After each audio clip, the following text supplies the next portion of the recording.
Hi everyone. सो नींद नहीं आ रही थी तो मैंने सोचा एक थोड़ा सा व्लॉग बना लेती हूँ हिंदी में, बिकॉज दीज डेज मुझे बहुत लोग बोलते हैं कि हिंदी में व्लॉग बनाओ, तो मैंने सोचा वंस इन अ वाइल मैं हिंदी में कर लेती हूँ। As I share I have now become a life coach and an executive coach, and मेरे मोस्टली सेशंस में ना एक ही तरह के, इनफैक्ट दो ही तरह के इश्यूज आते हैं जो मुझे रिजॉल्व करने होते हैं। एक तो या तो रिलेशनशिप प्रॉब्लम होता है या फिर सक्सेस मिलने में प्रॉब्लम होती है। मोस्ट केसेस में यही दो इश्यूज मेरे पास कोचिंग में आते हैं। रिलेशनशिप के बारे में vlog I make some other day, but let me talk about success. I am not saying I am there yet, but then there yet की तो कोई लिमिट नहीं होती। आज ये गोल है तो कल कुछ और होगा। बट थोड़ा सा ना मैं सक्सेस के बारे में जितना भी मेरा एक्सपीरियंस है बेस्ड ऑन दैट मैं थोड़ा सा शेयर करती हूँ। मेरा स्कूल डेज बहुत ही स्ट्रगल में निकला था। I was bullied a lot, and मुझे कॉलेज में भी बहुत बुली करते थे। स्कूल डेज़ में तो मैं बुली हो जाती थी क्योंकि मैं खुद ही अपने आप को एक्सेप्ट नहीं करती थी, एंड मैं खुद ही सोचती थी कि हाँ मेरे अंदर ये प्रॉब्लम है, मैं अच्छी नहीं दिखती हूँ, मैं अच्छा नहीं बोलती हूँ, and I don't deserve love and attention. जब मैं कॉलेज में आई ना तब मैंने अपने आप को एक गोल दिया था कि यहाँ से निकलूँगी तो कुछ बन के निकलूँगी। फास्ट फॉरवर्ड 3 इयर्स निकल गए और मेरा कैंपस बहुत ही अच्छा निकला, एंड कैंपस के बाद मैंने किंगफिशर एयरलाइंस का इंटरव्यू दिया and I got through that. मुझे हमेशा से कैबिन क्रू ही बनना था, बट मेरे पास बहुत अच्छे अच्छे जॉब ऑफर्स थे। मेरे पास IBM से था, ताज से था, दी ओबराय होटल से था। मैंने बहुत ही कम इंटरव्यूज़ दिए थे, बस मेरे सारे इंटरव्यूज़ क्लियर हुए थे। But my struggle still didn't and. जब किंगफिशर में फ़्लाई करी थी, डोमेस्टिक फ़्लाई करी थी, तो अपने आप को एक और गोल दिया कि अब इंटरनेशनल फ़्लाई करना है। क्यों? प्राइमरीली बिकॉज मेरे सर पे ना एजुकेशन लोन था, तो मुझे अपना लोन निकालना था और अपनी सिस्टर का भी लोन निकालना था। तो प्लस कैबिन क्रू में अभी आप डोमेस्टिक फ़्लाई कर रहे हो तो नेक्स्ट स्टेप वही होता है कि आप इंटरनेशनल फ़्लाई करो, because you make more money and you get good experience travelling the world. And मुझे लगता है वो सबसे अच्छा लर्निंग एक्सपीरियंस था मेरी लाइफ का। तो जब मैं सिंगापुर एयरलाइंस में पहुंच गई, फिर मैंने अपने आप को एक और गोल दिया कि यार MBA करना है। अभी तो सिर्फ ग्रेजुएशन ही किया है, तो मैंने अपने आप को एक और गोल दिया, एंड फाइनली मैंने MBA इन HR भी कर लिया, लॉन्ग डिस्टेंस लर्निंग से, सिम्बाइसिस से। तभी भी लगा सक्सेसफुल नहीं हूँ, तो मैंने सोचा फ़्लाई करती हूँ थोड़ा सा। तो मैंने 5-6 ईयर्स फ़्लाई किया, टोटल मैंने 7 ईयर्स फ़्लाई किया। उसके बाद मैं बॉम्बे में आ गई।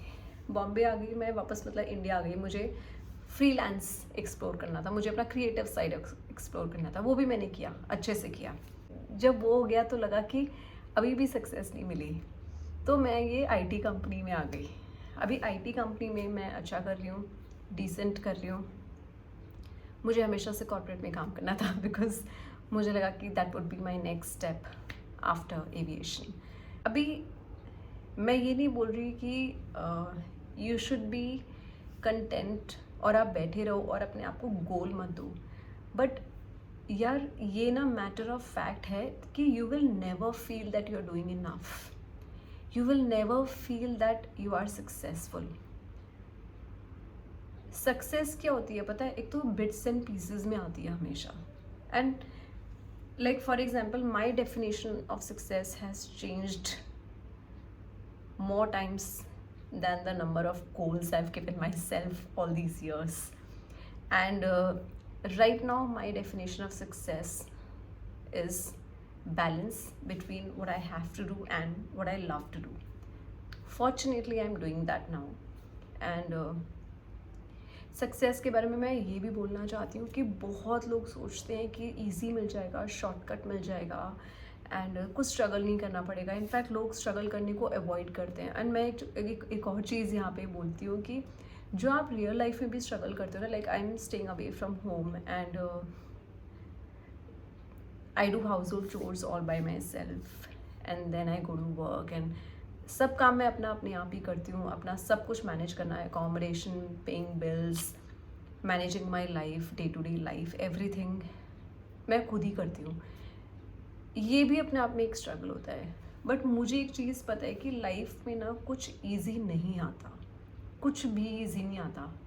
एंड शायद आना भी नहीं चाहिए, बिकॉज आता है तो हमें उसकी वैल्यू नहीं होती है। बहुत लोग मैं देखती हूँ, मुझे इंस्टाग्राम पे लोग पूछते हैं कि वर्क फ्रॉम होम चाहिए, हमें घर पे बैठ के काम करना है, या फिर हमें इंडिया छोड़ के जाना है, हमें अब्रॉड जॉब चाहिए। देखो, वर्क फ्रॉम होम तब करो जब आपकी सिटी में सच्ची में वर्क फ्रॉम ऑफिस करने की अपॉर्चुनिटी ना हो, या फिर your life is such that it does not allow you to work from office. But अगर आप वर्क फ्रॉम होम इसलिए चूज़ करें because you are lazy to get up and go to work, then यार आप एक easy रास्ता choose कर रहे हो, और ईजी रास्ते में ना कुछ मिलता नहीं है आपको। तो अभी एक फार्मर भी पूरे साल मेहनत करता है, तब जाके उसको फ्रूट ऑफ हिज लेबर मिलता है। तो यार इतनी छोटी सी चीज़ के लिए अगर इतना स्ट्रगल करना पड़ता है, तो आप देखो ना लाइफ में सक्सेस के लिए कितना लोगों को स्ट्रगल करना पड़ता है। और मैं सच बता रही हूँ, जितना आप स्ट्रगल को अवॉइड करते हो ना, not only struggle, any problem, the more you avoid it, the more you are delaying good things from happening in your life. छोटी छोटी स्ट्रगल, जैसे दूसरी सिटी में सेटल होना, दूसरे सिटी में मूव होना, अपना घर सेटअप करना, अपना वर्क सेटअप करना, ये छोटे छोटे स्ट्रगल जो होते हैं ना, यही होता है जो आपको बड़ी चीज़ तक लेके जाता है। अभी मैं सुबह जल्दी उठी, मैं अभी ऑफिस से पूरा मेरा 1 to 10 का ऑफिस, मैं अभी घर आई, I finished cooking, I finished my laundry, I finished cleaning my room, and I sat down to make this vlog because this is what I love to do. अगर मैं ये सोचूँ ना कि यार ये कितना डिफ़िकल्ट है, मुझे नहीं करना है, of course I do have those days when I don't feel my 100%, but अगर मैं ये सोचूँ ना कि my way of life should be कि everything should come easy to me, food should just come on my table without me having to do any hard work, ऐसे नहीं होता है। ये जो नोशन है ना कि सब इजी चाहिए, सब फास्ट चाहिए, स्पेशली मैं इंडिया में देखती हूँ, क्योंकि India is a fast growing country and यहाँ पे किसी के पास किसी के लिए टाइम नहीं है। तो माइंडसेट भी ऐसा ही होता है कि हमारे पास अपने लिए भी टाइम नहीं है, हमारे पास अपने गोल्स एंड ड्रीम्स के लिए भी टाइम नहीं है, इसलिए हमें सब फास्ट चाहिए। ऐसे नहीं होता है। जो पाथ है वो ऐसे क्रिएट करने की कोशिश भी मत करो। एंड मैं हमेशा यही बोलती हूँ कि जो चैलेंजेस ऑफ लाइफ होते हैं ना, उनका 3 पर्पस होता है।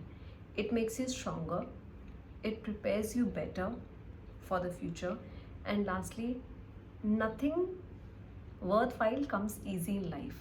To say is that don't ask for God to make your life easier. Ask Him to make you stronger. Thank you. All the best.